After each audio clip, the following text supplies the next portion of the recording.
Nicola Sturgeon is an insufferable human being, and we all know that. She's been leading the Scottish government for the past few years in a very incompetent way, and she doesn't really have a good track record. We always knew this, especially during the current crisis when she's decided to divide Britain.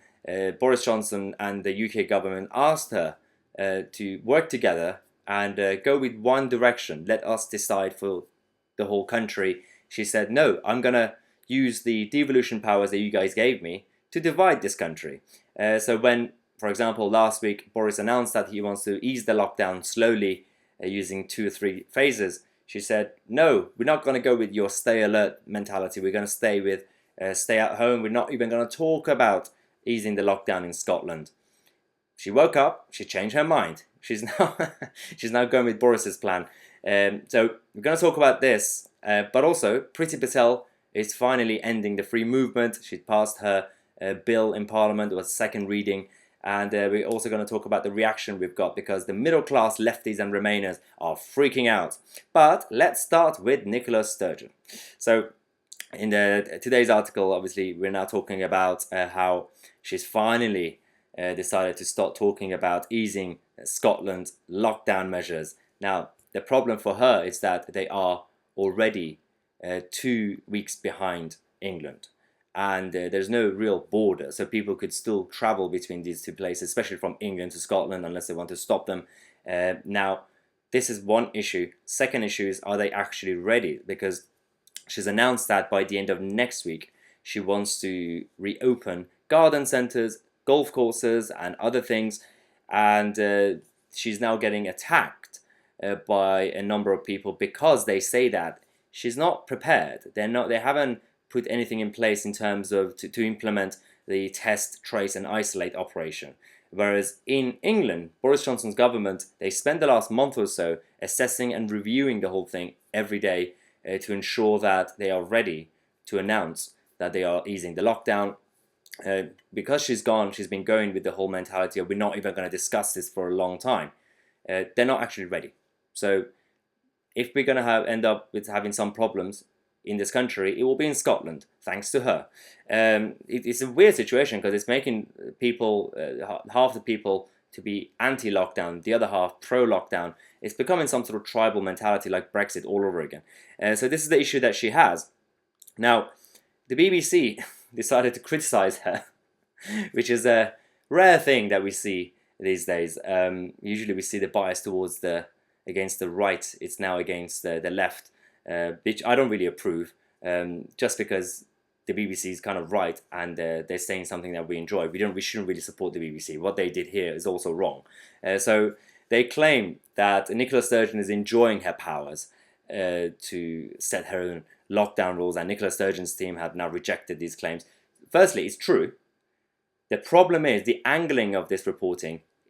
According to the BBC Charter, they're not allowed to do this. They're simply allowed to report the facts. So what we know that, yes, Nicola Sturgeon is enjoying these powers, and she's probably loving it. So obviously they've said this because the broadcasters, this is a BBC Scotland editor, Sarah Smith, who said that they base their advice on expert advice that they are given, and it's got nothing to do with their politics. But it has been obvious that Nicola Sturgeon has enjoyed the opportunity to set her own lockdown rules and not have to follow what's happening in England or other parts of the UK. The gamble is whether or not people will continue to support her taking a different path when they're living under more stringent restrictions than people in other parts of the United Kingdom. Now, this happened a couple of days ago, and then now suddenly Nicola Sturgeon's team have changed their tune, made the U-turn. So whilst they rejected these claims, things like this probably had an impact on her decision to change her mind and say, oh, actually, we should probably copy the rest of the country without admitting that we are copying Boris Johnson. Just say it. Now, there's a very, very helpful article in the Times that talks about how Nicola Sturgeon is pulling the wool over our eyes. The First Minister's grandstanding on this whole issue. So Claire is talking about how Nicola Sturgeon is distracting the whole attention, because until this whole recent problem, people were starting to talk about the incompetence of the Scottish government in terms of health, in terms of education and everything else, finances. So now in this article, Claire talks about how the Scottish education system was once renowned as a social mobility machine. No longer. The attainment gap between the least and most deprived children has barely moved during Sturgeon's time in office. Standards in reading, science and maths have split dramatically since the nationalists came to power. Performance in science has fallen by 25% against other OECD countries. So this is the education part of this problem.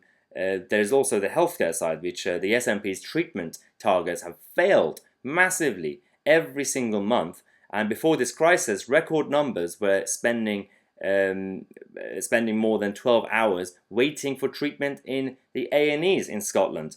And there are also issues with childcare, health, and also pensioners.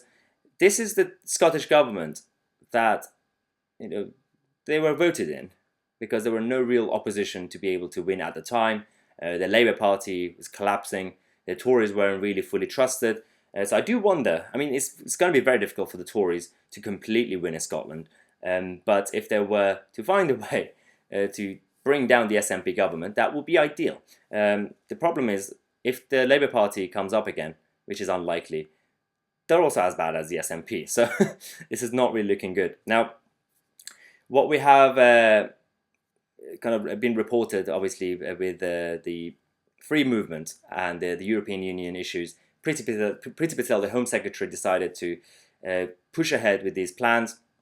And now, what we've seen, again, the hypocrisy of the Scottish side, the nationalists. So, back in 2014, before the referendum, the Scottish independence referendum, the SNP published this Scotland's Future document and their plan for an independent Scotland. And they said, when it comes to immigration, we plan a controlled point-based system to support the migration of skilled workers for the benefit of Scotland's economy.